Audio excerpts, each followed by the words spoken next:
सैनिकों के साथ मैंने खुद देखा है, हम विश्वास किसी पे बहुत जल्दी करते हैं और उसी के चलते हमारे साथ बहुत धोखाधड़ी होती थी।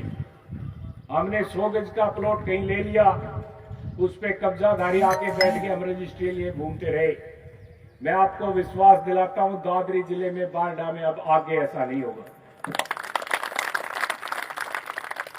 भयमुक्त प्रशासन देंगे आपको। एसपी साहब, डीसी साहब हमारे बहुत अच्छे हैं, हमारे दादरी जिले के अधिकारी बहुत अच्छे हैं। फिर भी कोई अधिकारी यदि आपसे पैसे मांगता है, आप मुझे बताने का काम करें, वो अधिकारी उसी टाइम बदली किया जाएगा।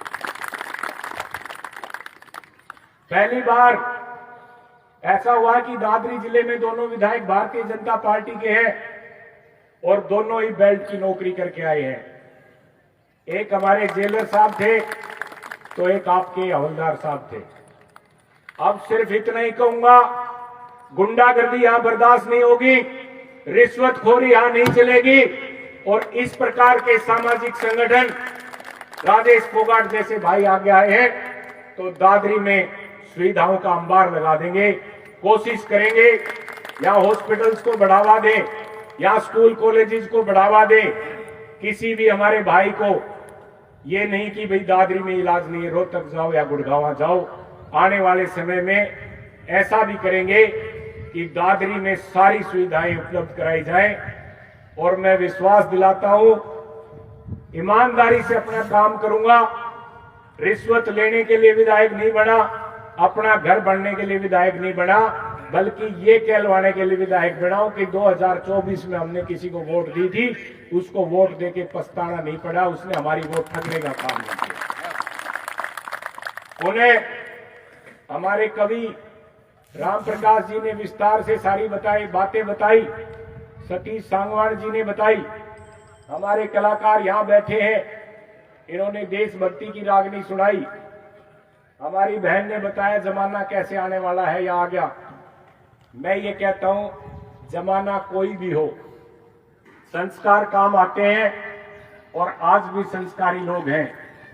और ये भी कहता हूं, विशेषकर महिलाओं को, बहन बेटियों को दे के देखो, अपनी ननद का, अपनी सास का सम्मान करके देखो, आपके घर में बहुत बरकत होगी।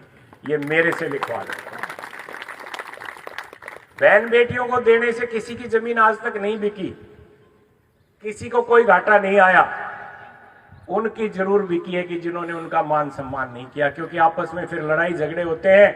जिस बहन को सम्मान नहीं मिलता वो लास्ट में अपनी जमीन बेच के जाती है और उसी के चलते फिर लड़ाई झगड़े बढ़ते हैं। कब्जाधारी फ्रंट पे बैठ जाते हैं, बाकी पीछे रह जाते हैं। इन्हीं लड़ाई झगड़ों के चलते विवाद बढ़ जाते हैं, मर्डर तक हो जाते हैं। पूरा हरियाणा तो मुख्यमंत्री जी को देखना है, पर मैं तो मंच के माध्यम से इतना ही कहूंगा, दादरी जिले में बाढ़ हल्के में अपराधी जगह छोड़ दे, नहीं उनको बख्शा नहीं जाएगा।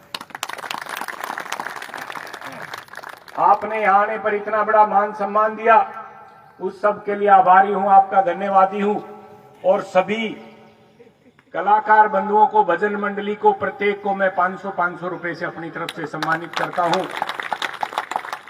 ज्यादा समय नहीं लूंगा क्योंकि 12:15 बजे मैं आया था और आप तो मेरे से भी पहले आए होंगे। सूबेदार सोमवीर साहब ने बाकी फौजियों को तो रोक दिया जो शाम वाले हैं, पर कई हमारे जैसे दिन वाले भी, उनको भूख लगी है। तो मैं इतना ही कह के अपनी वाणी को विराम देता हूं। मेरे से कोई गलत शब्द निकला हो तो हाथ जोड़ के आपका क्षमा प्रार्थी हूं। धन्यवाद। जय हिंद, जय भारत।